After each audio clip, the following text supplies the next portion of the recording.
بلوچستان کے شہر سبی سے ہمارے گدروشیا پوائنٹ کے نمائندہ سید جاوید شاہ کی رپورٹ کے مطابق پی بی آر سے سبی اتحاد کے نامزد امیدوار میر اصغر مری نے ملک عارف کی جانب سے دی گئی کارنر میٹنگ میں شرکت کی۔ پی بی آر سے سبی اتحاد کے نامزد امیدوار میر اصغر مری نے ملک عارف کی جانب سے دی گئی کارنر میٹنگ سے خطاب میں کہا کہ میری کامیابی اہلیان سبی کی کامیابی ہے۔ میں سبی کی عوام کا مقروض ہو چکا ہوں جن کی والہانہ محبت نے میرے حوصلے مزید مضبوط کر دیے۔ انہوں نے کہا کہ نو منتخب ہونے کے بعد سبی عوام کے توقعات پر پورا اتروں گا اور سبی کے بنیادی مسائل حل کرنا میری اولین ذمہ داری ہوگی۔ انہوں نے کہا کہ گزشتہ 30 سالوں سے سبی پر مسلط خاندان نے سبی کے سابقہ حیثیت کو ایک دیہات میں تبدیل کر دیا، جس کی وجہ سے سبی کی عوام پتھر کے دور کی زندگی بسر کرنے پر مجبور ہو چکے۔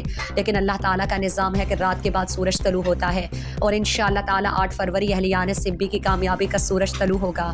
قبل ازیر رند قومی اتحاد کے ملک عارف نے پی بی آر سے میر اصغر مری کی حمایت کرتے ہوئے الیکشن سے دربدر ہونے کا اعلان کرتے ہوئے کہا، میرے قائد سردار یار محمد رند نے جب میر اصغر مری کی حمایت کا اعلان کی تو ایسی صورتحال میں میرا الیکشن میں حصہ لینا ناممکن تھا۔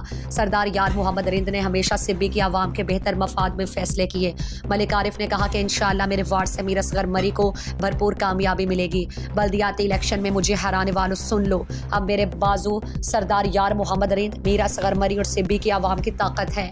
تقریب سے سید نور احمد شاہ، سردار ابراہیم باروزئی، یار محمد بنگلزئی، ملک اسفند سیلاچی، میجر اے کے شاہین نے خطاب میں کہا، سبی والوں، میری اصغر مری ہم سب کا نمائندہ ہے۔ 8 فروری کو آپ سب نے خود پولنگ اسٹیشن پہنچ کر میر اصغر کو کامیاب بنانا ہے تاکہ سبی کی پسماندگی کا خاتمہ ہو۔